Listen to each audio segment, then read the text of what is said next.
नमस्कार प्रिय साथियों, मैं कृष्णा शुक्ला आप सभी का स्वागत करता हूं मां अकेडमी लखनऊ यूट्यूब चैनल पर।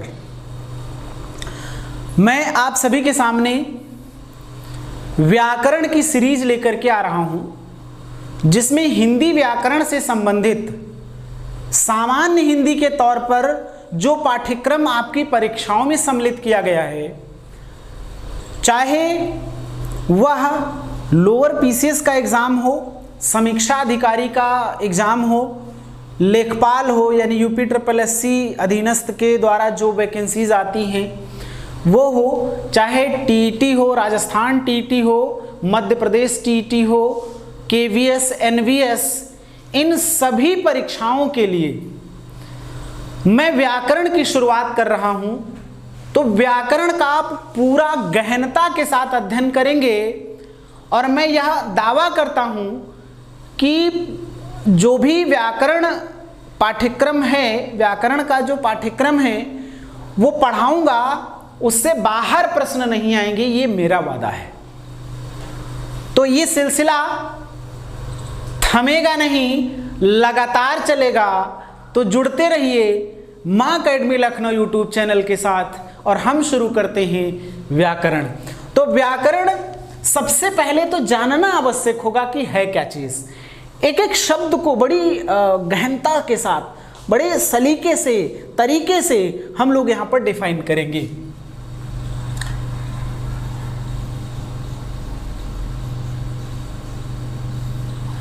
व्याकरण, और व्याकरण में भी हम लोग यहां पर जो टॉपिक पढ़ने वाले हैं वह है वर्ण विचार का। वर्ण विचार अर्थात वर्णमाला पढ़ेंगे पूरा शुरुआत से। तो सबसे पहले व्याकरण को जान ले क्या है। व्याकरण वह नियम है, व्याकरण वह विद्या है जिससे शुद्ध लिखना, शुद्ध पढ़ना, शुद्ध बोलना सीख जाए, उसे हम व्याकरण कहते हैं। यानी कोई भी कॉम्पिटिटर जब वाक्यों की सुचिता को पहचानता है, गद्यांश पद्यांश को व्याकरणिक दृष्टिकोण से सही रूप समझ पाता है, वाक्यों का निर्माण कर लेता है, शुद्ध उच्चारण कर लेता है, शब्दों का निर्माण कर लेता है, वही व्याकरण का ज्ञाता कहलाता है। और व्याकरण से भाषा जो है वो जटिल रूप ले लेती है। यानी भाषा के विकास के लिए व्याकरण की आवश्यकता है भी और नहीं भी है। व्याकरण जैसे प्रयोग कर दिया जाएगा तो भाषा जटिल हो जाएगी, इतना सा अंतर होता है। तो हम लोग इस व्याकरण को सामान्य हिंदी का जो सिलेबस होता है, उस सामान्य हिंदी के सिलेबस में हम लोग पढ़ेंगे। इसमें हालांकि हमने सामान्य हिंदी का पूरा विवरण एक क्लास में बता चुके हैं। पहली क्लास जो हमारी भाषा की हो चुकी है वनडे एग्जाम को लेकर के या पीसीएस को लेकर के, तो सामान्य हिंदी का मैं इस पर डिस्कस कर चुका हूं, उसमें हम लोग व्याकरण पर चर्चा कर रहे हैं। तो आपने सीखा कि व्याकरण वह विद्या है, वह ज्ञान है, वह नियमावली है जिससे हम सुव्यवस्थित रूप से शब्दों, वाक्यों को लिखना, पढ़ना, बोलना जान पाते हैं। तो बच्चों, हम यहां पर इस शब्द को परिभाषित करते हैं जैसा कि ये संधि, क्योंकि शब्दों का निर्माण संधि से होता है, यानी वर्ण मिलते हैं और वर्णों से नया शब्द बन जाता है। तो वी और धन आकरण। अब देखेंगे आप, वी का मतलब होता है विशिष्ट तौर पर, बी का अर्थ होता है विशिष्ट तौर पर, और आकरण का मतलब होता है आकलित होकर, यानी कि व्यवस्थित होकर के। क्या क्या व्यवस्थित होता है? क्रम होता है शब्दों का वाक्यों में, यानी कि क्रम किसका होगा? वाक्य में शब्दों का क्रम होगा। शुद्ध उच्चारण होगा, शुद्ध वर्तनी का प्रयोग होगा,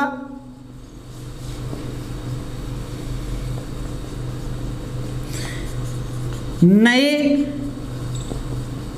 शब्दों का प्रयोग होगा, अर्थात विशिष्टता लाने के लिए, मतलब भाषा में विशिष्टता लाने के लिए, भाषा को जटिल रूप देने के लिए हम व्याकरण को सम्मिलित करते हैं।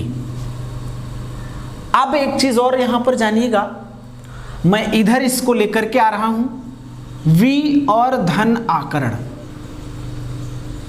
इधर देखिए, वी में बच्चों यहां पर आप देख रहे होंगे छोटी ई है, और इसमें देखिएगा बच्चों ये यहां पे आ है, और इन दोनों की ध्वनि जैसे ही मिलेगी, यानी आपस में जैसे ही मिलेगी, मतलब संधि की बात कर रहे हैं, तो संधि जो होती है वो वर्णों के योग से बनती, यानी कि वर्णों का योग जो होता है वह संधि कहलाता है, या ध्वनियों का जो योग होता है वह संधि कहलाता है।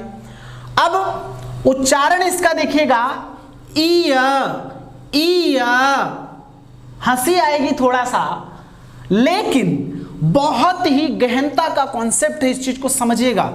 ईय, देखिए आपने देखा कि उच्चारण करने से ही या का निर्माण हो गया, और जब या का निर्माण हो गया तो इसमें वी में ई और आ दोनों मिले या का निर्माण हुआ, और जैसे ही कोई भी स्वर व्यंजन का साथ छोड़ करके जाता है तो वह व्यंजन को अधूरा कर देता है।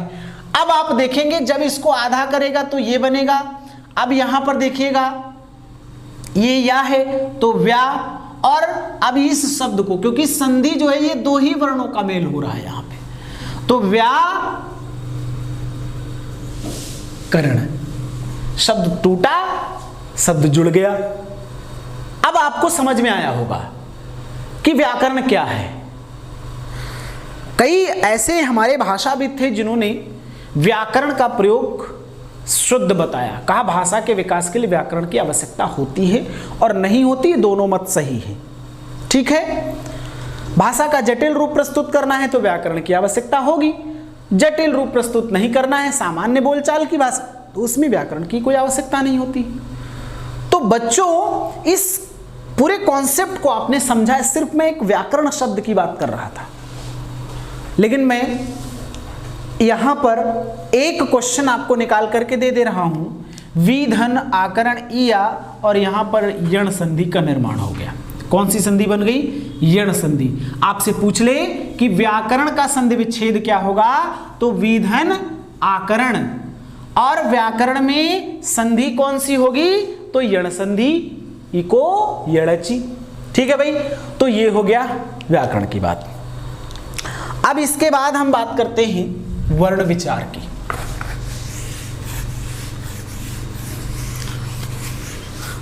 ये बस सामान्य छोटा सा एक परिचय के रूप में ही, क्लास आज ही से शुरू है हमारी, इसको आप लगातार देखेंगे तब चीजें आपको बेहतर समझ में आएंगी। हमने ऊपर यहां पर लिखा है वर्ण विचार, और इस वर्ण विचार को हम यहां पर लिख लेते हैं वर्ण। वर्ण क्या है? वर्ण एक ऐसी अखंडनीय ध्वनि है जिसके खंड या टुकड़े नहीं किए जा सकते, नहीं किए जा सकते। तो प्रिय बच्चों, वर्ण क्या है? एक ऐसी अखंडनीय यानी ना खंडित होने वाली ध्वनि है जिसके टुकड़े नहीं किए जा सकते। अर्थात कहने का मतलब यह है, जो वर्ण है जब हम किसी भी भाषा को ध्वनि के रूप में प्रस्तुत करते हैं, ध्वनि के रूप में प्रस्तुत करते हैं,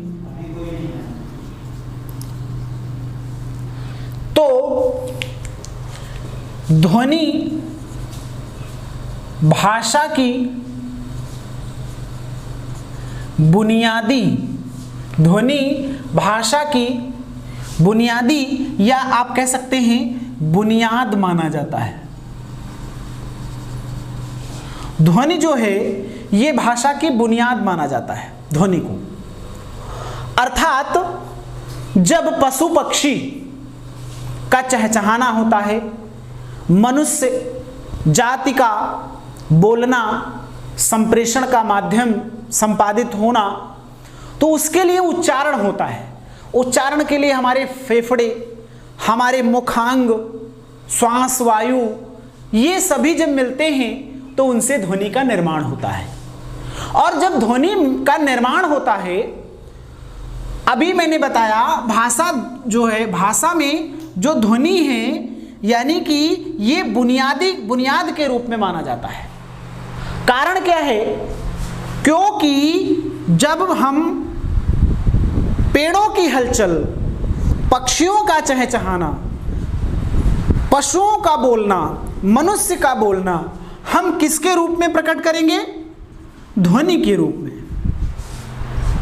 ध्वनि ऐसा स्वर यंत्र है, ध्वनि ऐसा स्वर यंत्र है जो सबकी आवाज को प्रस्तुत करती है, यानी कि ये मौखिकता के रूप में प्रस्तुत की जाती है, अर्थात भाषा की बुनियाद है।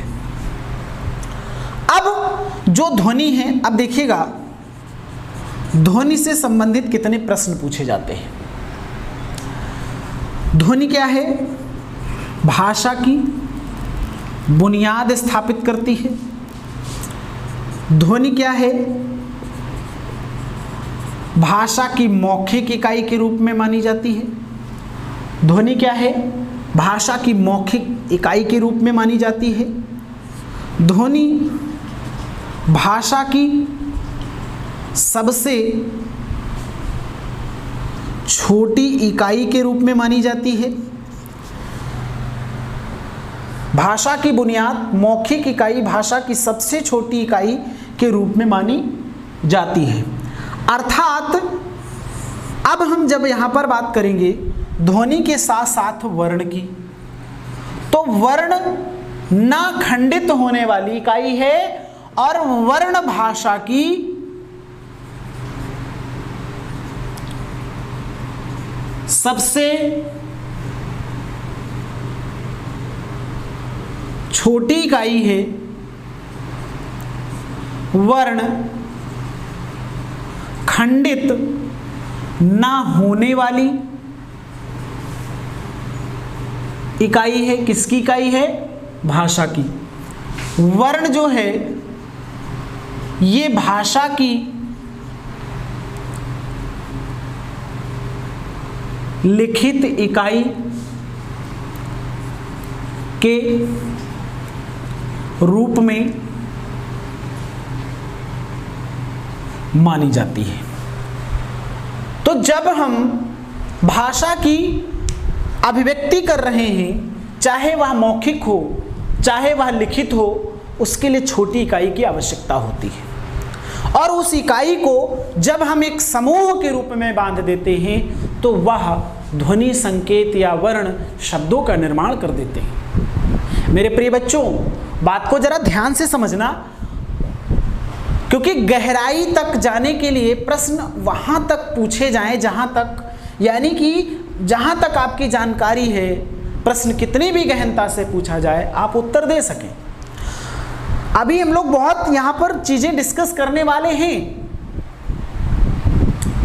तो आपने इन चीजों को समझा। आगे आते हैं और हम बात करते हैं।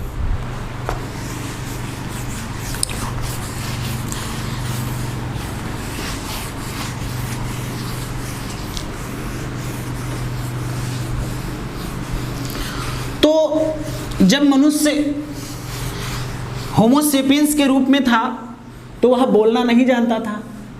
जैसे पशु पक्षी बोलते थे उसी प्रकार से वह भी बोलता था। और धीरे धीरे जैसे जैसे वह विकसित होता चला गया तो उसमें भाषा का विकास हो गया और उसने ये वर्ण और ध्वनि के रूप में इन इकाइयों को सीखना शुरू कर दिया। तो अब जब हम वर्णों की बात करते हैं, वर्णों से संबंधित कितने प्रश्न पूछे जाते हैं? वर्णों से संबंधित प्रश्न कौन कौन से यहां पर पूछे जाते हैं? यहां पर पूछा जाएगा स्वर कितने हैं, कितने प्रकार के हैं, कौन कौन से स्वर हैं। व्यंजन कितने हैं, कितने प्रकार के हैं, कौन कौन से हैं, कौन सी ध्वनि किस के अंतर्गत कहां से किसका उच्चारण किया जाता है। और इसके साथ साथ शब्दों का निर्माण कैसे होता है, ये सारी बातें हम यहां पर जानेंगे। तो वर्ण, अब यहां पर सबसे पहले जब विचारकों ने व्याकरण की रचना करने की बात की तो सबसे पहले यहां पर 45 वर्ण यहां पर निर्धारित किए गए। इन 45 वर्णों में यहां पर 10 स्वर बताए गए और यहां पर 35 व्यंजन बताए गए। लेकिन जैसे जैसे वर्णों का विकास होता चला गया, भाषा का विकास होता गया, तो इनकी संख्या में लगातार परिवर्तन आ गया, क्योंकि भाषा जो है वो नवाचार का रूप लेती चली गई। भाषा नवाचार का रूप धीरे धीरे लेती चली गई। भाषा भी परिवर्तित होती है, इसमें भी बदलाव आते हैं, यानी परिवर्तन प्रकृति का नियम है, तो उसमें यह भी शामिल है। तो 35 व्यंजन की बात की गई। अब हम यहां पर संस्कृत के जो व्याकरणाचार्य हैं, संस्कृत के व्याकरणाचार्य पाणिनि साहब, जिन्होंने अष्टाध्यायी को प्रस्तुत किया। संस्कृत का व्याकरण किसने दिया? पाणिनि।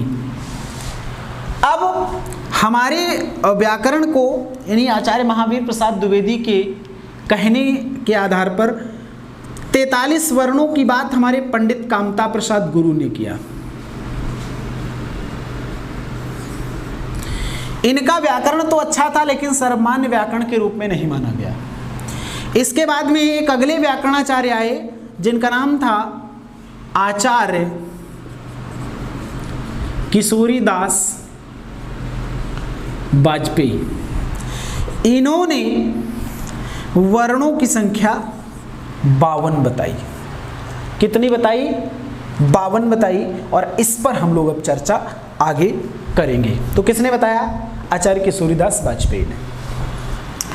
इसमें अलग अलग स्वर कितने होंगे, व्यंजन कितने होंगे, इनका अलग अलग निर्धारण हम लोग अभी आगे की क्लास में करेंगे।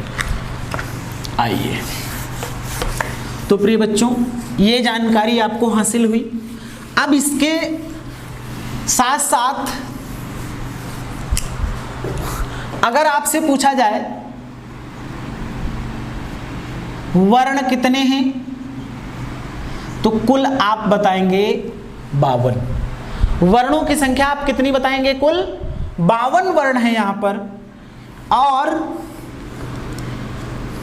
वर्णों के समूह ना लिख करके अगर हम कहें वर्णों के व्यवस्थित समूह को वर्णमाला कहा जाता है। वर्णों के व्यवस्थित समूह को वर्णमाला कहा जाता है। अब इसमें क्या क्या चीजें सम्मिलित होंगी, यानी ये वर्ण हैं। अब वर्ण की जब हम बात करते हैं तो ये अखंडनीय ध्वनियां हैं, जिनको तोड़ा नहीं जा सकता है। अब इसको जब हम इसकी अलग अलग कैटेगरी कर देते हैं तो ये स्वर और व्यंजन ये दो हैं, इनमें अलग अलग हैं, और दोनों जब व्यवस्थित रूप से मिल जाते हैं यानी व्यवस्थित या क्रमिक रूप से सजाए हुए मिल जाते हैं तो इसे हम कह देते हैं वर्णमाला। तो वर्णों के व्यवस्थित समूह को क्या कहते हैं? वर्णमाला। बात बहुत छोटी है लेकिन कभी कभी प्रश्न पूछ लिया जाता है कि वर्णों के व्यवस्थित समूह को क्या कहते हैं? तो वर्णों के व्यवस्थित समूह को वर्णमाला कहते हैं। ये बात आप तक समझ में आई होगी। अब आइए इसके आगे देखते हैं।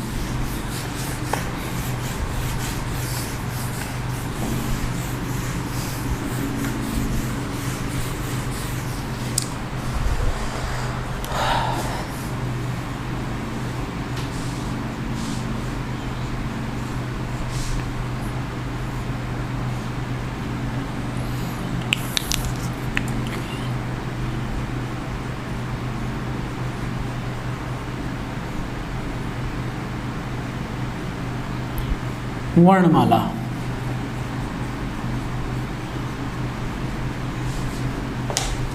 वर्णों का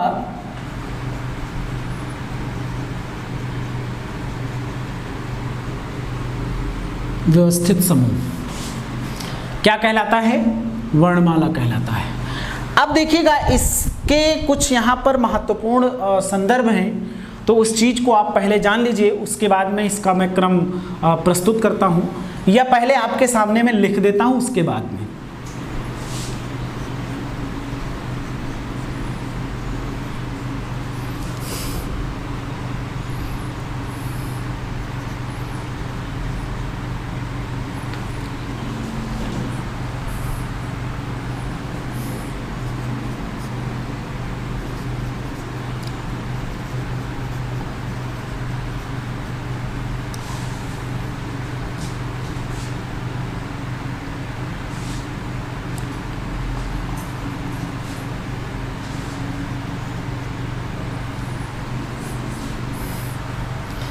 ये री छूट गया था, सॉरी। तो अ ई ई, अ ई ई, उ। अब यहां पर देखिएगा ये जो मात्रा लग रही है इस तरीके से, अ ई ई, उ री। उच्चारण की स्पष्टता बहुत जरूरी है भाषा में। ए ओ औ अंग और अह, अंग और अह, इस पर हम लोग बात करेंगे आगे भी। पूरा पहले लिख लेते हैं। क ख ग घ अंग, च छ ज झ इ। उच्चारण बहुत जरूरी है।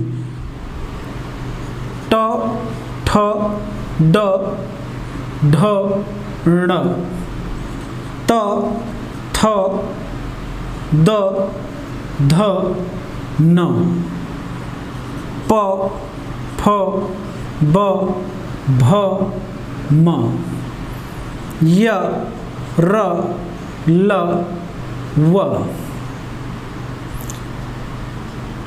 श श स ह, क्ष त्र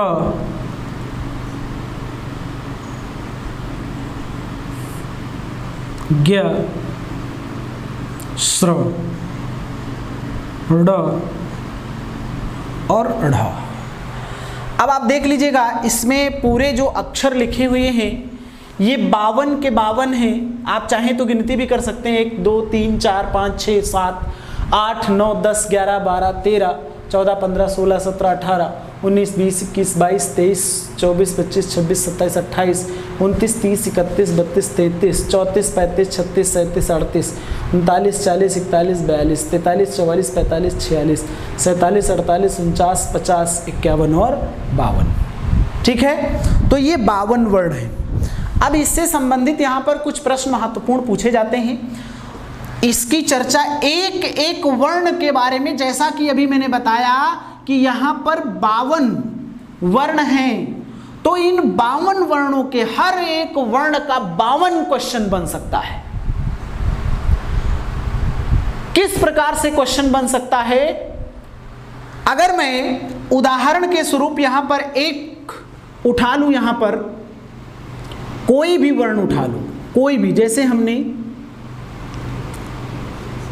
रा को उठा लिया। अब रा शब्द, रा जो वर्ण है, इससे कौन कौन से प्रश्न पूछे जाते हैं? तो रा जो है ये प्रकंपित ध्वनि कहलाती है। रा प्रकंपित ध्वनि कहलाता है। रा जो है ये लुंठित ध्वनि कहलाता है। रा जो है कंपनागत ध्वनि कहलाता है। रा जो है सघोष कहलाता है। क्या कहलाता है? सघोष कहलाता है। रा जो है अंतःस्थ कहलाता है। रा का उच्चारण मूर्धन्य होता है। तो अब आप देख रहे हैं कि इस तरीके से छोटे छोटे कितने प्रश्न, यानी किसको प्रकंपित ध्वनि कहते हैं? रा को। लुंठित ध्वनि किसको कहते हैं? रा को। कंपनागत किसको कहते हैं? रा को। सघोष किसको कहते हैं? रा को। अंतस्थ किसको कहते हैं? रा को। मूर्धन्य यानी उच्चारण कहाँ से होता है? रा से होता है। अब इसका प्रयोग कई बार रेफ के रूप में होता है, हम लोग इस पर चर्चा करेंगे। तो लगातार जो प्रश्न पूछे जाते हैं हर एक वर्ण से, इसकी विस्तृत जानकारी जो है हम आपको देंगे। इसके पहले आप यहां पर यह जान लीजिए कि भाषा की छोटी इकाई वाक्य, वाक्य की छोटी इकाई उपवाक्य, उपवाक्य की छोटी इकाई पदबंध,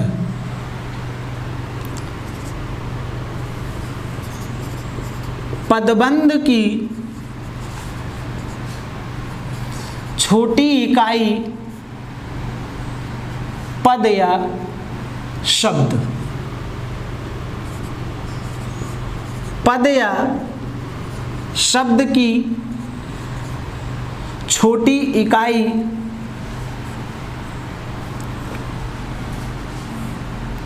वैसे वर्ण, और वर्ण की छोटी इकाई अक्षर। इन पर हम लोग चर्चा करेंगे। जैसे अक्षरो नाक्षरते, अक्षरो नाक्षरते, यानी कि अक्षर का क्षरण नहीं किया जा सकता, अब इसके टुकड़े नहीं किए जा सकते। अब आपसे जब प्रश्न पूछेगा भाषा की सबसे छोटी इकाई कौन सी है, भाषा की सबसे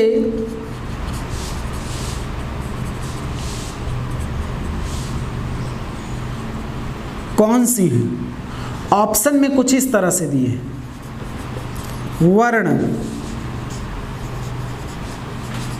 ध्वनि,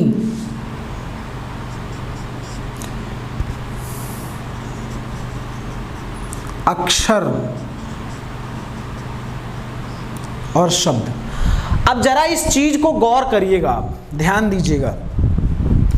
भाषा की सबसे छोटी इकाई जब आपसे पूछेगा तो अब आंसर आपको, वैसे ये क्वेश्चन दो तरीके से बन जाता है। एक बन जाता है कि भाषा की सबसे छोटी इकाई मौखिक रूप से तो ध्वनि, लिखित रूप से तो वर्ण। सबसे पहले आवाज को सुनेंगे तभी तो लिखा जाएगा, ठीक है। अक्षर, अक्षरो नाक्षरते, यानी जब किसी भी, और ये बोलने में थोड़ा सा मुश्किल होता है, इसको बहुत मुश्किल से बोल पाते हैं। तो अक्षर नहीं, शब्द ये 4 हैं। अब इसमें से आंसर लगाने की बारी आएगी तो बड़ी मुश्किल होती है। तो ऐसे में आंसर आपको यहाँ पे लगाना है ध्वनि। अब आपसे अगर पूछ ले कि भाषा की सबसे छोटी इकाई मौखिक रूप से, तो ध्वनि। अगर आपसे प्रश्न पूछ ले कि भाषा की सबसे छोटी इकाई लिखित रूप से, तो वर्ण। ये आपके आंसर हैं। अभी इस पर हम लोग डिटेल से चर्चा करेंगे और वर्णमाला का एक विस्तृत विवरण हम हर वर्ण की जानकारी के साथ अगली क्लास में आपके साथ मिलेंगे। ठीक है, तो मैं आशा करता हूं, उम्मीद करता हूं ये सिर्फ वर्णमाला यानी व्याकरण का एक परिचय था और इसकी अगली क्लास हम शुरू करेंगे। ठीक है ना, अगली क्लास आपको